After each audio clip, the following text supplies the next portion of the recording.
Hi, I am Audume Gori, a Nigerian lawyer, entrepreneur and social activist, founder of Chocolate City Group. Chocolate City is one of the biggest record labels in Africa, helping to guide and manage the careers of dozens of artists. But all this wasn't enough to feed my spirit. I am now traveling the African continent, finding like-minded individuals who are not only successful in their own right, but are also making an impact in their own communities. This is Profit with Purpose. This is Chivas, Win the Right Way. Tonight on Chivas, Win the Right Way, we jet into Cape Town to chat with Douglas Hoernle. Doug is yet another one of those young entrepreneurs who's embracing technology to not only drive his businesses forward, but also to enrich the lives of others. When he left college just a few years ago, the now 26-year-old Douglas founded Rethink Education with the aim of focusing directly on the high school market, in an effort to make current technology more useful in the schooling system. Rethink's platforms give learners access to high school mathematics and science in a chat-style interface via both mobile phones and the web. To date, Rethink Education has distributed math and science content to over 500,000 South Africans and is planning a launch in Nigeria, Ghana, and Zimbabwe. So, Doug, tell us a bit about your story. I mean, where did the idea for Rethink Education come from? I had an interesting childhood, always wanting to be an entrepreneur, learning to sell at a young age. I had a small business at school which did pretty well. Ended up donating most of the money to charity. And How old were you then? 15. And it won me a scholarship through an organization, quite a big South African organization, to study down in Cape Town. Being in Cape Town as a young South African and a young student, I did what many students do and drank a lot of probably much cheaper whiskey. And I spent a lot of money on that, and I found myself needing to get casual jobs to pay for the after. Pay for the debt or pay for the drinks? The drinks, luckily. No, I became quite interested in the wine industry, specifically in the Cape Town wine industry, and I wanted to see, learn a little bit more. One afternoon I got a phone call from one of the wineries. They said to me, Doug, we've got 600 cases of unlabeled Chenin Blanc for you. And I was like, oh, that's cool. How much a bottle? They said 15 Rand.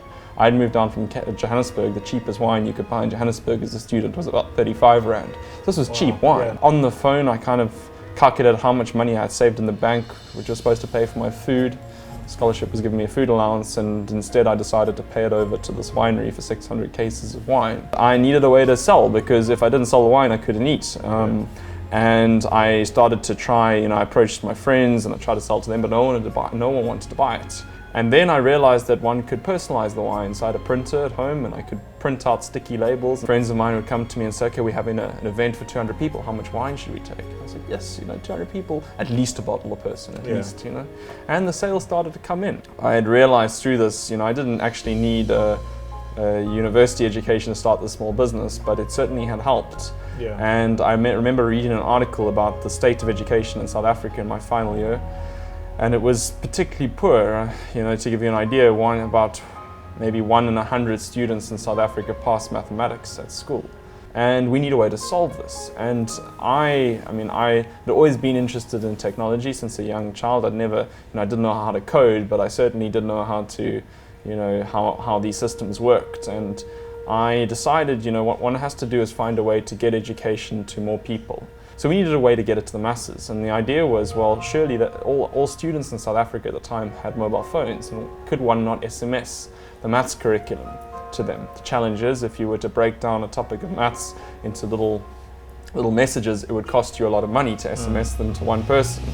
And that's when we came across it was the time that instant messaging was becoming popular, and there was an instant messaging service in Southern Africa that was built for feature phones, so for basic, cheap mobile phones, and it was very, very popular amongst most young South Africans who couldn't afford SMSs but wanted to communicate with their girlfriends or boyfriends. And we realized that, well, that's surely an opportunity. Instead of SMSing, we could instant message the content to all these people, and we built a little system that allowed students to get little messages at basically takes them through the entire maths curriculum. We had a whole bunch of teachers helping us build this content, and it turned out to be very, very effective. We had, we launched this program late 2012, early 2013. After a week of going live, I think we had 400 users, which was quite amazing. 400 South African students learning maths. After a month, we had 4,000 users, which was really amazing. After 6 months, we had almost 100,000, 200,000, and after a year we had 500,000 students. How many users do you have today currently? So what happened, smartphones also took South Africa by storm. And our platform was not built for smartphones, it was built for feature phones. So every student who wanted WhatsApp or Facebook became a next user of ours, and our user base died off almost as quickly as it was built. And we realized we had to pivot to smartphones, which either fortunately or unfortunately was more difficult than I expected and knew, so we had to find the resources. And finding smartphone developers was expensive, which we had to find ways around, and that was what spawned the interest in, if we're going to build for smartphone technology, let's start with something we understand, which was communication, and really build the training platform effectively over a longer period of time. So we did end up partnering with a big South African corporate for both communication and for training, and our training platform only really became functional in about early 2015, and we realized there was now a new platform and one had to take it to market. And in order to do that, we decided to launch a television show about education in South Africa. And the television show was phenomenal. The concept was taking high school dropouts, putting them back into a reality show format and giving them a phone and showing them how they can go from dropping out of school to AC mathematics using their mobile phone. The concept is, if you show every South African student that, hey, they can also access maths on their mobile phone. And that's what we did. And since then we've been working with foundations, we've been working in a whole bunch of locations around South Africa, but more strategically focusing on smaller groups of users, so we can really understand how a student in Louis Trichardt engages with their phone, how they use. Obviously you had new challenges with smartphones, we had data challenges, all sorts of other things. So we needed to take all those into account, which we did. And we've got a team of teachers who work in our business now who will basically facilitate learning using mobile phones. Instead of a great maths teacher teaching 20 or 50 people, we've got a maths teacher who can teach 1,000 students, because she gives them access to the curriculum on their phone, and then she reinforces lessons in the classroom. But more interestingly than that, we had organizations approach us and say, if you can teach maths in a rural community, surely you can teach entrepreneurial skills, or you can teach artisan skills, or you can teach all sorts of other things. And we realized this was true. Because it's grown now beyond just absolutely. The math. Well, it was almost by implication. I mean, if you figure out a way to teach something, surely you should teach everything else. So it's been a success ride, hasn't it? No, I lost all my money again 6 months ago. Seriously? So are you broke now as you speak? No. Good, so you're back. So, I mean, and I think this is a very important point, which is the journey of an entrepreneur. Yeah. People imagine that once you make it, you never have your dips. It's all the way up.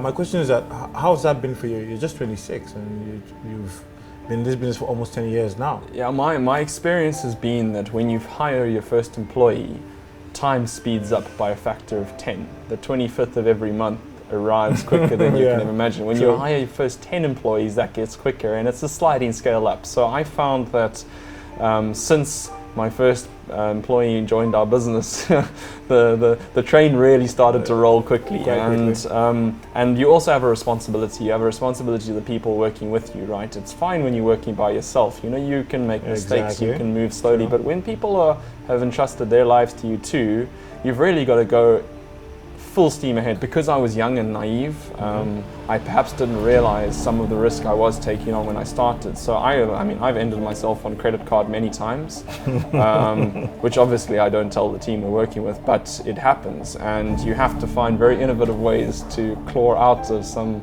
scenarios. And the best, the thing I learned as a young age, I've been in a position where I spent all my money on cases of wine and needed to sell it, is sales, and you have to sell. It would seem like Cape Town is the home for tech entrepreneurs. Why? Is it the water, the beaches, or what is it? Well, it's a wonderful place, isn't it? It is nice. I think it's also very diverse. So there's an interesting culture, there's an interesting bunch of people in Cape Town. My office is not made up of northern suburbs English white boys. It's made up of a whole range of different people from different areas and different backgrounds, and each person brings something unique to the team. You spoke about being able to change people's lives, being able to do a business that not only brings profit but has a purpose as well. And you know, that is spirit behind Chivas itself, the brand, which is profit with purpose. So it's not about just making money, but it's also about impacting communities. Now my question is that how do you see that play out in the African space? I firmly believe that if you start a business now, you will not attract the best talent if you don't have a purpose and if you don't have a vision to do something amazing and even change the world. I think it's possible. And especially in technology is really the people. It's nothing more than that. It's the people who do this stuff. Okay, it's time to see how the other half live. We're heading off to have a look at Doug's digs, where he gave me some insight into his upbringing and what influenced him to be the entrepreneur that he is today. I grew up in northern suburbs Johannesburg, in a suburb called Hurlingham.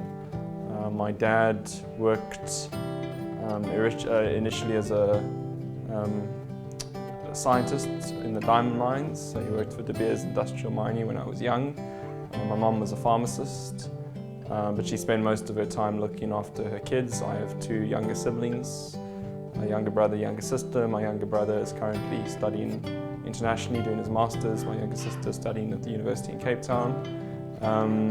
I was really lucky. I had a very privileged, very comfortable upbringing. My dad's got a PhD in science, so they were pretty clear that you do well at school.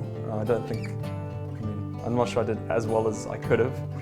Spent more time on this kind of stuff, which they accepted and supported. So they were exceptionally and very supportive of everything I did. I guess the big difference they made, if I wanted to play a video game, they would buy me a fishing rod. Or if I wanted to sit in front of the TV, instead of buying a TV, they would give me a plane ticket to learn to surf. And that was powerful because it really gives you some interests in other things other than what a lot of kids can get sucked into now. My influences, I guess, were really from my absolute determination and passion to be a businessman. I didn't really enjoy school, I didn't really enjoy high school, but I really did always enjoy sales. It's just a weird thing, I guess. Some people want to be cricketers, some people want to be salesmen. I wanted to be a salesman. My interest in technology, it did come from a young age. I've been into gadgets. I love gadgets. I've always got the latest phones and and I did learn to code when I was at school, and it did fascinate me how you can use it to solve problems. I was always interested in computers, but more in the application of human behavior. That's really what got me going. As some people are passionate about building and understanding the data and understanding the patterns and the maths behind it, which my younger brother most certainly is. But I was more interested in how can one use these tools and what can they be used for, and where's the application. So I guess that has influenced me quite a lot. I've read, and my heroes are the big technology guys, Steve Jobs included. I think they're phenomenal what they've been able to achieve over their life periods, and I really like the living an unbalanced life and just going at it with everything. My influences come mainly from books and people's stories. I read a lot. I learn a lot from autobiographies and biographies, and I also think one can learn a lot from different people from different backgrounds. So although entrepreneurs and tech entrepreneurs are useful, Steve Jobs has a huge amount of insight, and his lifestyle is incredible, and what he was able to pull out is spectacular. And the same goes with all the other guys. But I think there's a lot to be learned in politics. There's a lot in any kind of leadership. I think it's really important to have a diverse interest and then a passion in things that are outside your main life and your main task, and it makes life really interesting. There's so much one can do. Pick something and go and learn about it. The reason why all this is kind of working out for me, number one, is I'm ballsy and I take risks and I go for it. It's really important. I get my hands dirty. I'm not afraid to go the long road. If it means staying up until 4 a.m, labeling bottles of wine or typing in data into a computer, I'll do it. It doesn't bug me. And I think a lot of people aren't necessarily as keen. You know, people like to live the high life and walk around in suits, and they're not willing to get their hands dirty and get going. So that's definitely one of my key, and it's to my team as well. Something that's key is positivity. It's very quick and easy to be caught into, oh, this isn't working and this isn't possible, and not possible, not working is not part of my vocabulary and isn't part of the vocabulary of anyone around me. So I think the best piece of advice came from a mentor of mine, big South African business leader, and I asked him, I said, what is it, you've built $1 billion business, what is it that helped you get there, and what is it that did it? He said, it wasn't me, it was the people who worked with me. And I think that's really key to this stuff. Find yourself a support structure, whether it be your family, your team, the people around you. You need to work with them in order to make this stuff successful. You don't do it by yourself.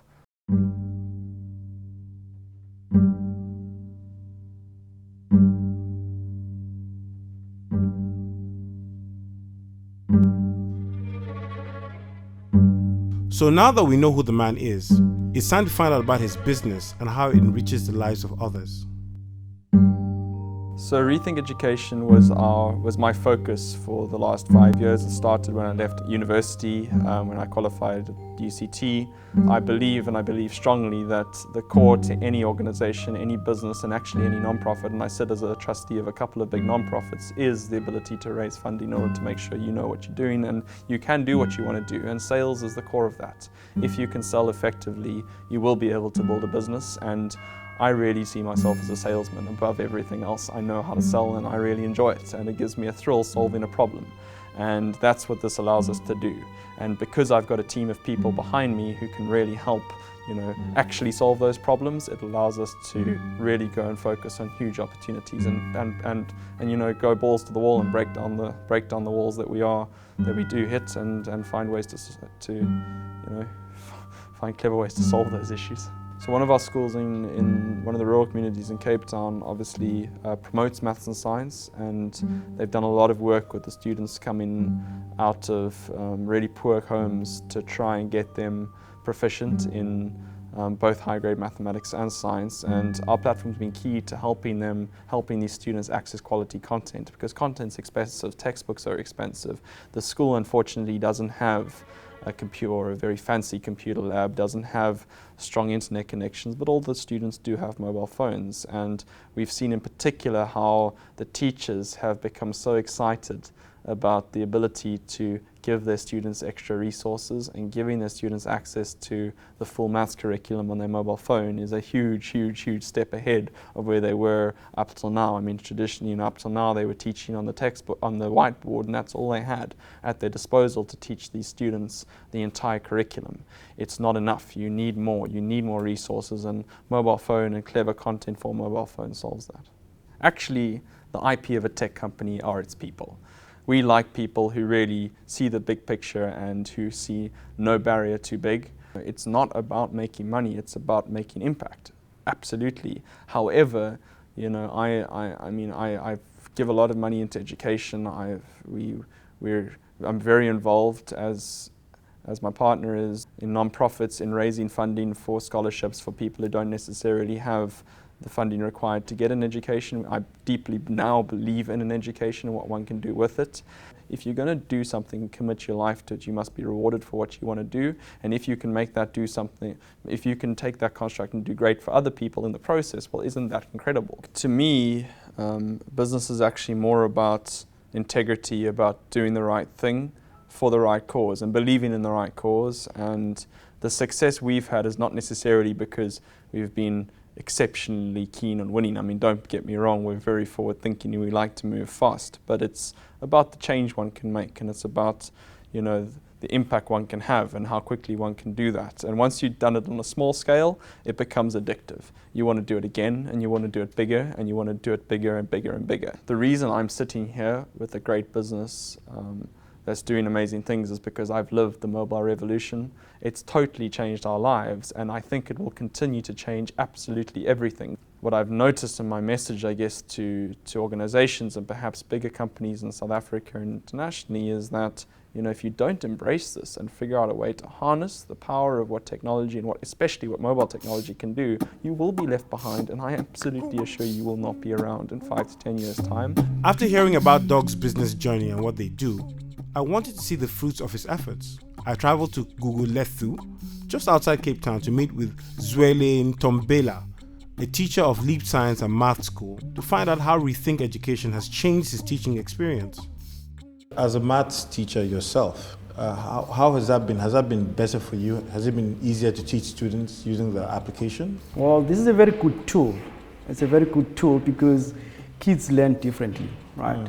There are kids that learn much better when they're hands-on, when they work in computers, and there are kids that learn much better when the teacher teaches in class. Another thing is that, kids love cell phones. So instead of stopping them from using cell phones when they're chatting, and then you can simply tell them, it's fine, use your cell phones, but access the Rethink Education website. How did this app actually work in practice? How does it work? Okay, firstly, kids have to be in the lab. That's the first part, because they need machines in front of them. There's no way they can work somewhere else. Do they use phones or do they use desktops? We used desktops because they don't have smartphones, so we needed smartphones at that time. Yeah. So we had to arrange the lab for them so that they can access the computers, right? So they just simply come to the lab and then log in, go to the website, Rethink Education, and then register. Obviously, after registering, then they will be given options whether they want to do math, science, or other subjects. Yeah. Then I'm a science teacher. So then they'll go to science, and then under science, and then the science topics there.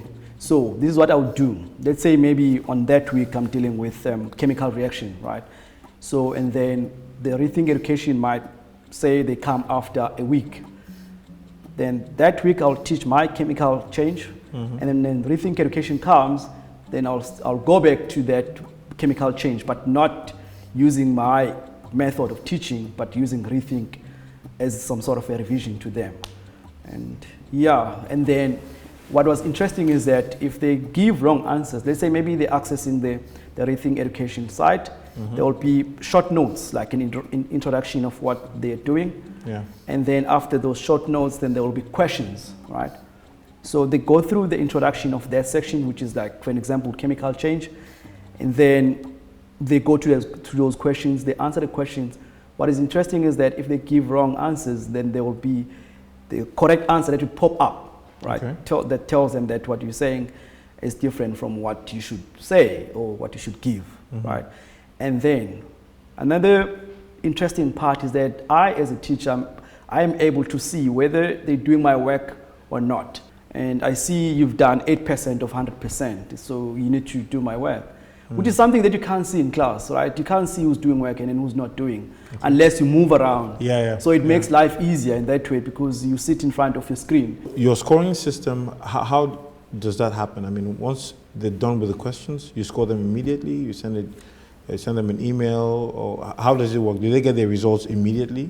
And do you correct them right there and then, or is the revision class that happens? I don't correct them, but the system will do it. I mean, the system will tell them that this is the answer. You gave the wrong answer, and then the system will give you the right answer, right? But does it explain because one of the things I found out, I did a bit of science in school as well. In chemistry, for example, it would say this plus this equals that, and then there's a whole formula. Now, does it talk to you about the process of getting the correct answer, or it just tells you wrong answer? As a teacher, then that's where you come in. That's where I come in. This is how they got to that answer.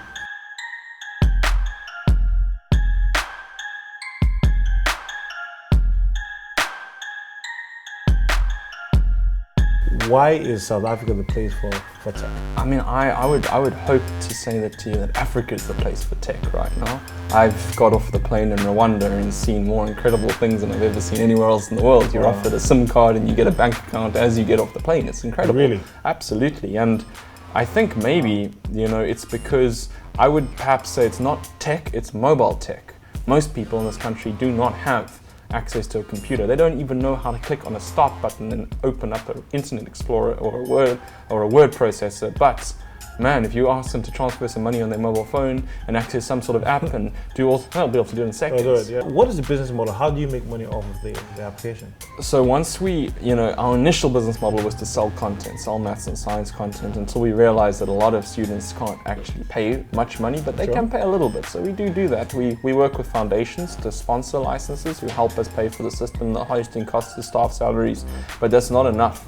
One has to find innovative and clever models in tech, which is doable. So for example, brands are very powerful. So one can brand a platform, especially when you've got thousands of students learning mathematics. So and what we found is a lot of brands want to be part of social missions, want to have their brands shown to many South Africans who are learning mathematics. It's a great combination for a brand, but also we're able to license our platform. So if you're an organization who wants to train and you don't have a platform, well, you can spend money on licensing our platform in order to use the platform to go and train your students or your staff. I really had a belief that there was an opportunity to solve the school's payments problems. So for example, my fiancée is a teacher and she's constantly taking her students on small trips to the aquarium, a Civvies Day, a cake sale.